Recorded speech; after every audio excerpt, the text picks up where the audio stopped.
So we have calculated most of the things except the modulum constant alpha. If we calculate that, our understanding of ionic crystals would be complete. So let's now put some effort in calculating the modulum constant.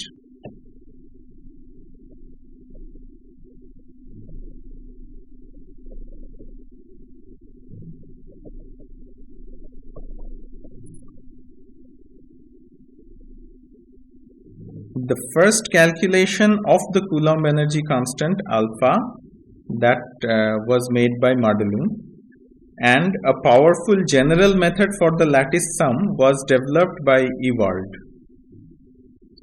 So we have already defined the modulum constant alpha, that is given as sum prime over j plus minus sine over Pij. And for a stable crystal, if you look at the expression for the total energy, then you will find that alpha must be positive. Otherwise, the crystal would have larger energy than the separate atoms, isolated atoms, and that crystal would never form. So, if we take the reference ion as negative charged one, then plus sign will apply for positive ions and minus sign will apply for negative ions.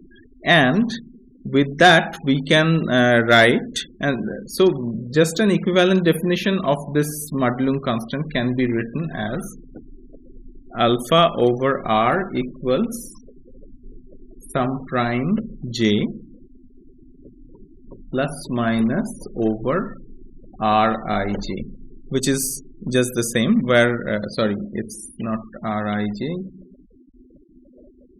it's Rj, where Rj is the distance of the jth atom from the reference ion, and capital R is the nearest neighbor distance.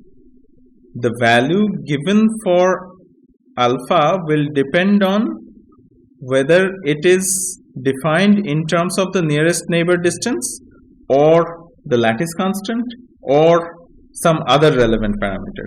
Now let us consider a simple example for calculating the value of alpha, the modulum constant.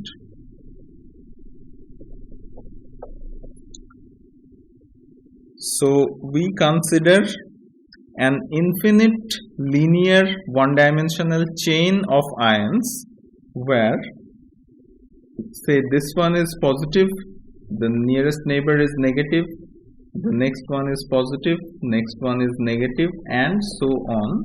Also this way, so on. It's infinite, and if it has a boundary, we are not going to consider that boundary, because the effect of boundary would be so tiny in case of very long chain that we can safely ignore that boundary effect. Now, if we pick up a negative ion as our reference ion, then capital R can be the distance between adjacent ions. So like this. And if we have that, then according to this definition, this expression, we can write alpha over capital R equals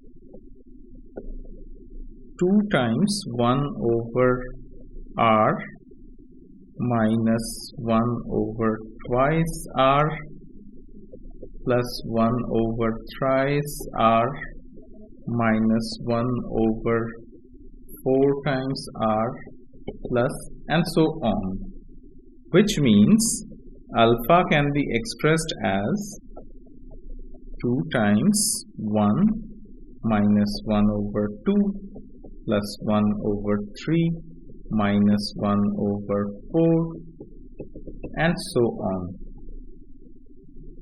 How do we calculate this? So the factor 2 outside that we have here, this comes because there are 2 neighboring ions, one in this direction, one in this direction.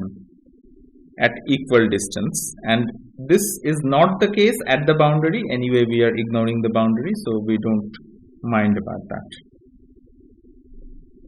If we sum over this series now, how do we sum over this series? Let's refer to some similar series. The natural logarithm ln of 1 plus x. If you remember the series, this is expressed as x minus x squared over 2 plus x cubed over 3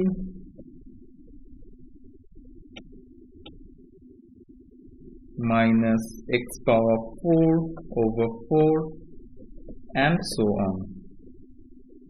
If you put x equals 1 here,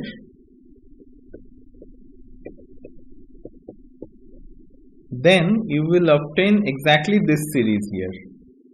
That means we have alpha equals 2 ln 2 log 2. This is the value for alpha if we consider a 1D chain of alternating ions, just like the one drawn here.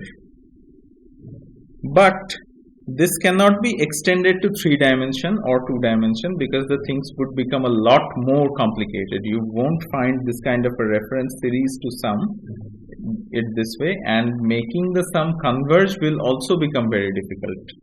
So you will have a homework to write a computer program that estimates the Madelung constant in 2-dimension and 3-dimension of in some simple structure, not very difficult structure.